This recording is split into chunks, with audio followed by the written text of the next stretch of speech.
Pessoal, tudo bem?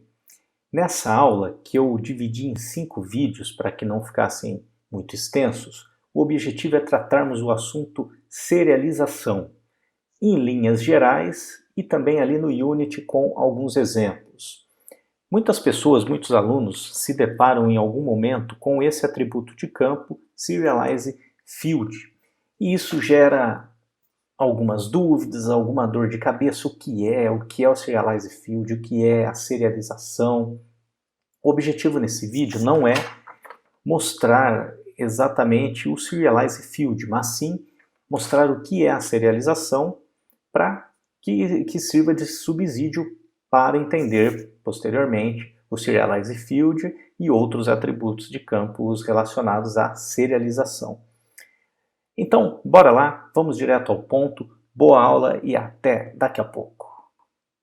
Pessoal, então, a primeira coisa para se entender o que é serialização é nos atentarmos a algumas definições gerais. A serialização na computação, basicamente é um processo em que nós transformamos estruturas de dados ou estados de objeto, e a gente já viu o que é cada um desses itens, transformamos eles em algo fácil de ser armazenado ou enviado, recebido, ou seja, transmitido.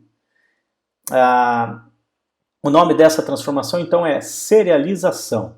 Tá? Por quê? Porque a gente transforma, o sistema computacional transforma aquelas estruturas em uma sequência, numa série de bits que podem ser transmitidos ou armazenados.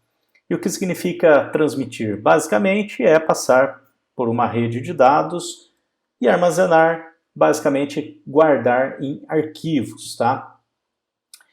Bom, o que é então que se serializa? O que o sistema serializa? Serializa estruturas de dados. E o que são estruturas de dados? Pilhas, filas, vetores, matrizes, aquelas estruturas que servem para ordenar, para facilitar a busca de dados num sistema, num programa. Tá?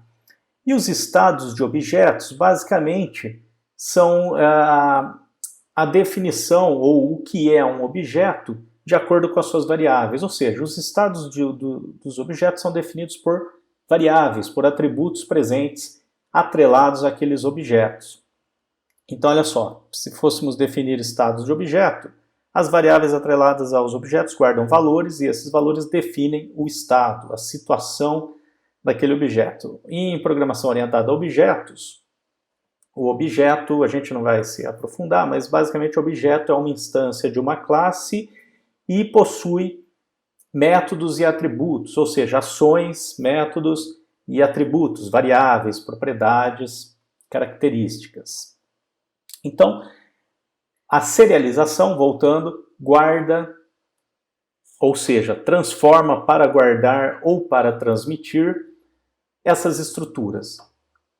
Arrays, matrizes, pilhas ou estados de objetos, que basicamente são as variáveis atreladas àqueles objetos.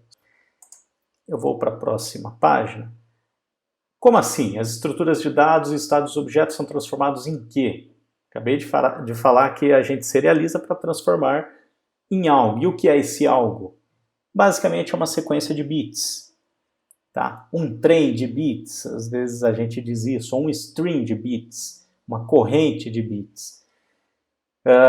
Essa corrente de bits ela é transformada, aquelas estruturas de dados são transformadas numa corrente de bits, ou num trem de bits, numa sequência de bits, de acordo com algumas regras. E quais regras são essas?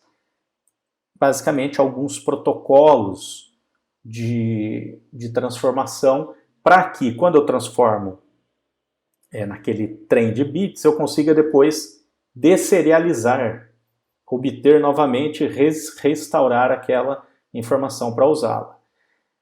Alguns protocolos de serialização, lembra que eu falei que a serialização é uma sequência, ele transforma numa sequência de bits, que é algo que o ser humano, nós não gostamos. O ser humano, para conseguir ler, precisa do apoio de algumas linguagens ou protocolos de programação. Alguns exemplos são JSON, YAML, XML, que basicamente é uma forma de apresentar aqueles dados serializados, mas não no formato de bits, e sim em algum formato que o ser humano consiga ler.